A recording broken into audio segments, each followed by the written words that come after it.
Good morning, everybody, and welcome to the Fundamentals of English Language and Literature Teaching, which is paper number 10 of semester 3 of MA English Part 2. Today, we are going to talk about Stephen Krashen's theory of second language acquisition under Unit 2.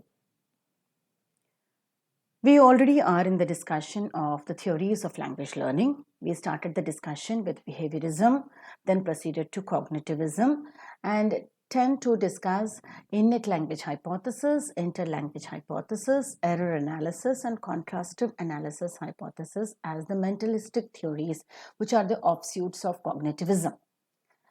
In this video, let's talk about Stephen Krashen's theory of second language acquisition. Stephen Krashen, born in 1941, Chicago, Illinois, United States, is a linguist, educational researcher, and a political activist. He is an expert in the field of linguistics, specializing in theories of language acquisition and development. Much of his recent research has involved the study of non-English and bilingual language acquisition.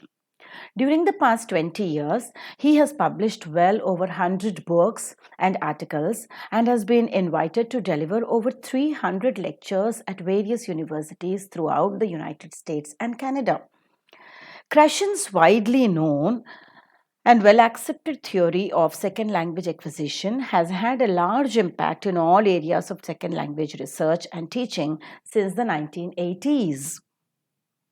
Krashen's theories of second language acquisition consists of 5 main hypotheses: the acquisition learning hypothesis, the monitor hypothesis, the natural order hypothesis, the input hypothesis, and the effective filter hypothesis.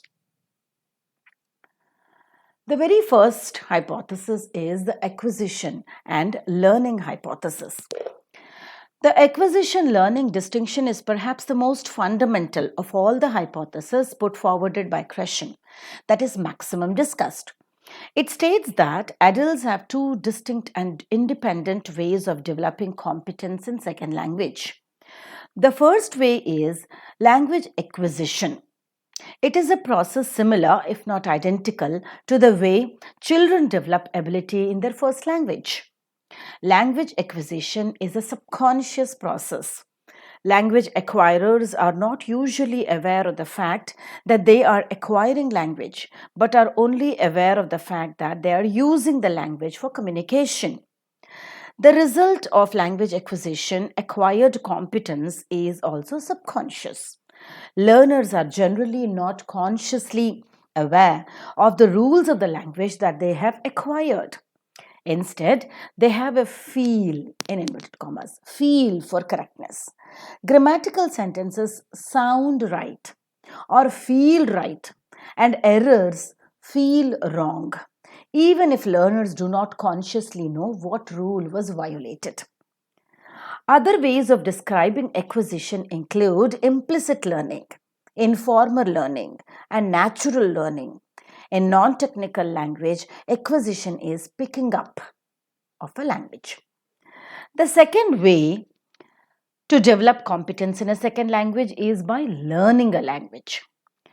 English language teaching experts use the term learning henceforth to refer to conscious knowledge of a second language, knowing the rules, being aware of them, and being able to talk about them.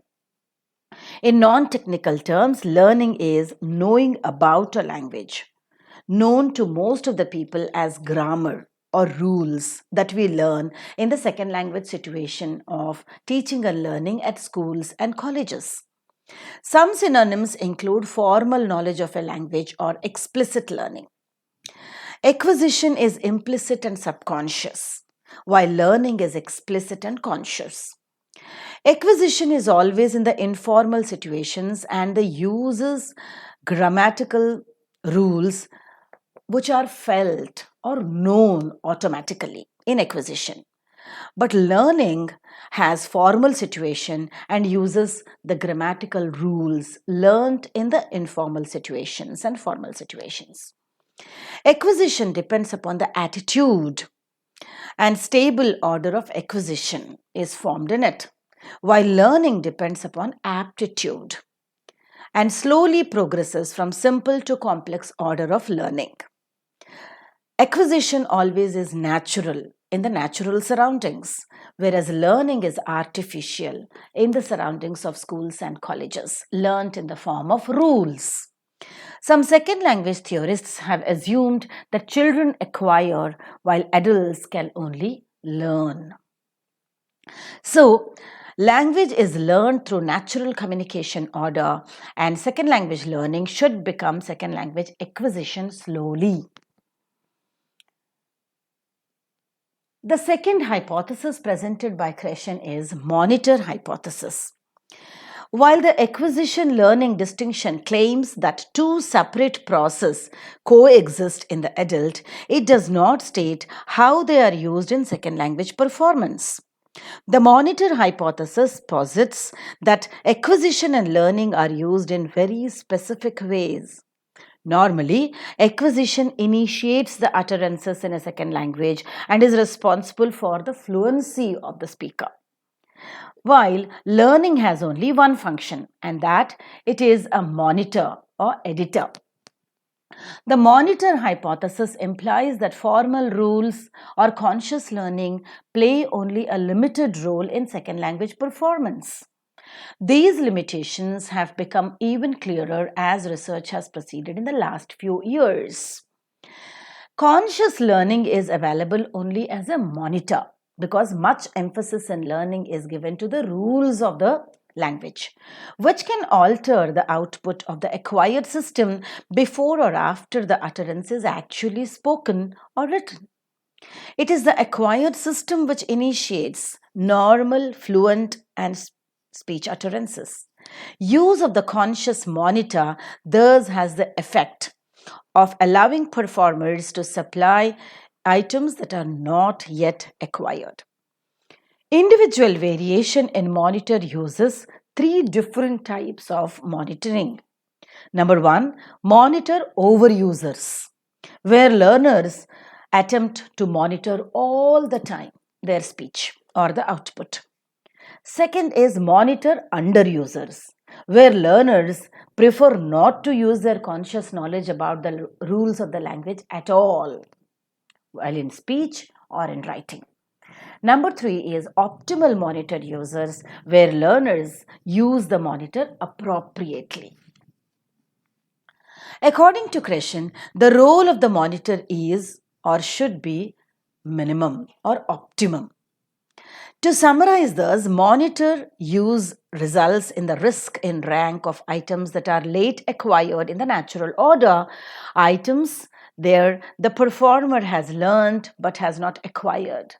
Only certain items can rise in rank, however, when monitor use is heavy. This rise in rank is enough to disturb the natural order. And so, the application of monitor hypothesis in teaching could be that in the second language teaching, the environment should produce optimal monitor use by introducing easy rules to remember and apply for developing the communicative competence among the learners. The third hypothesis of Krashen is natural order hypothesis. One of the most exciting discoveries in language acquisition research in recent years has been the finding that acquisition of grammatical structures proceeds in a predictable order. Acquirers of a given language tend to acquire certain grammatical structures early and others later.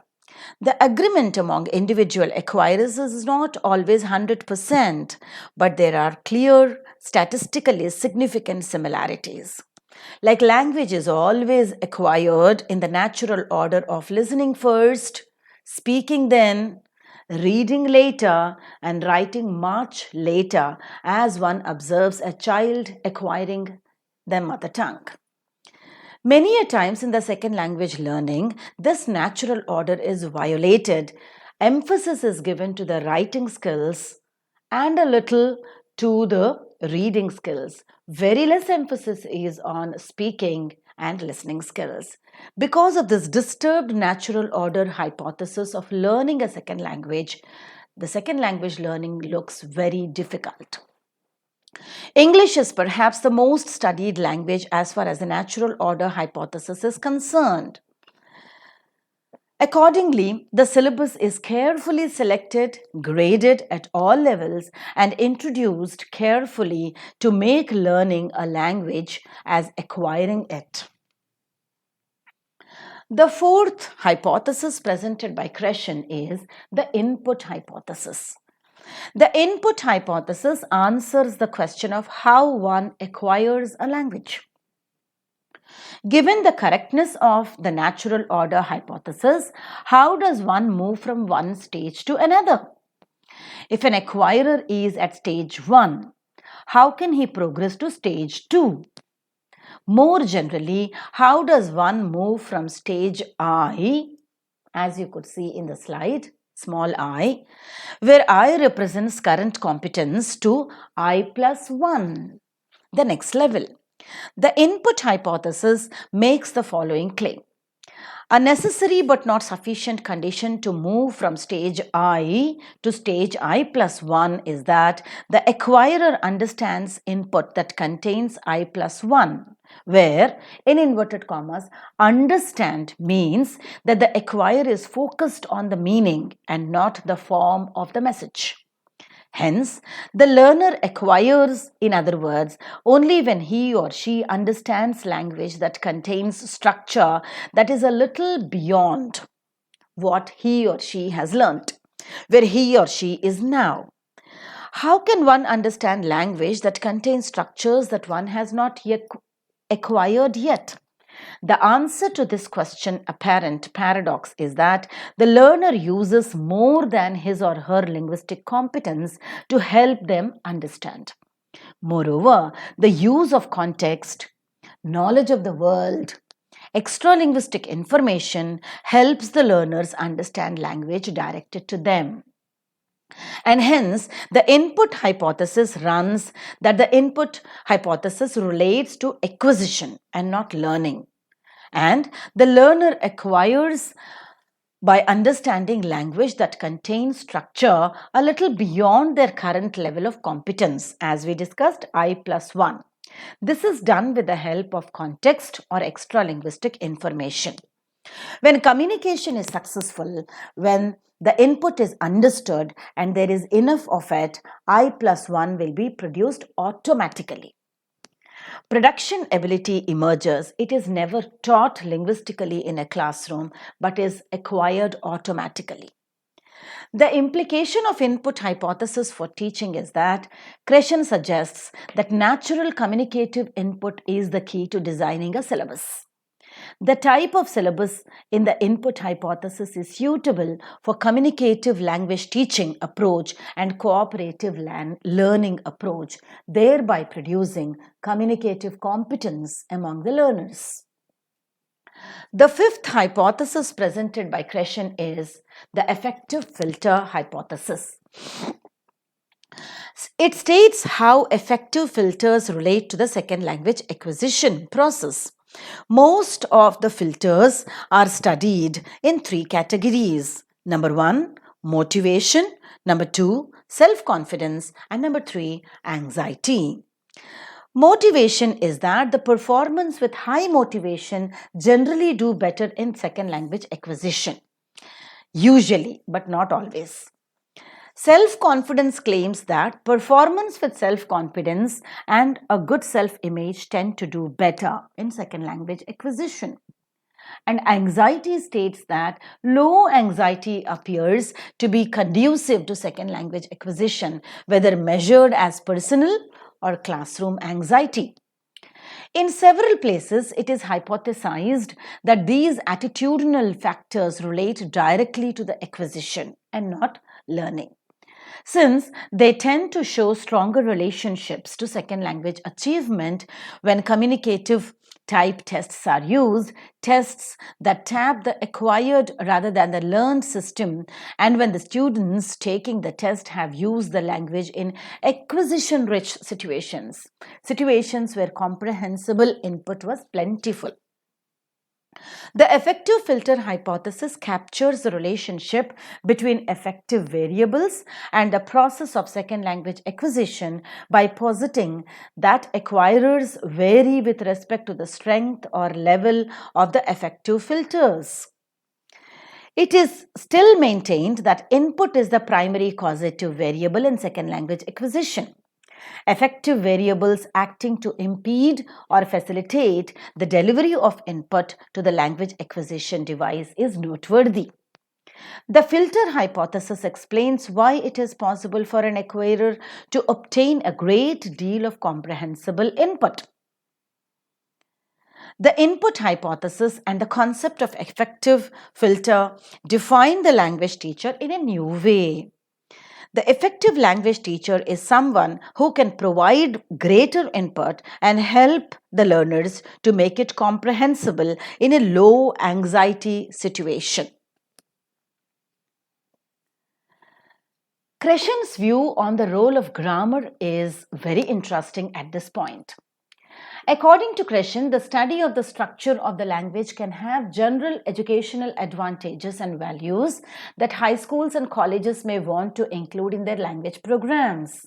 But it should be clear, however, that examining irregularity, formulating rules, and teaching complex facts about the target language is not language teaching, according to Krashen, but rather is language appreciation or linguistics.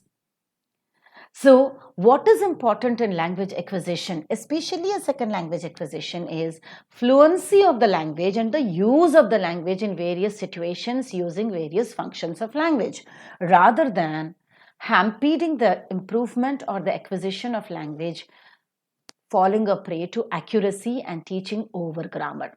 So, Krashen is of the opinion that fluency is more important than acquisition of accuracy.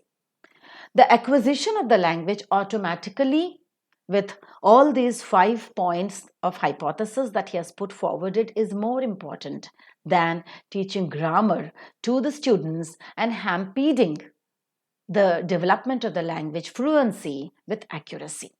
So always aim at teaching the fluency of the language, and accuracy comes automatically at a later stage.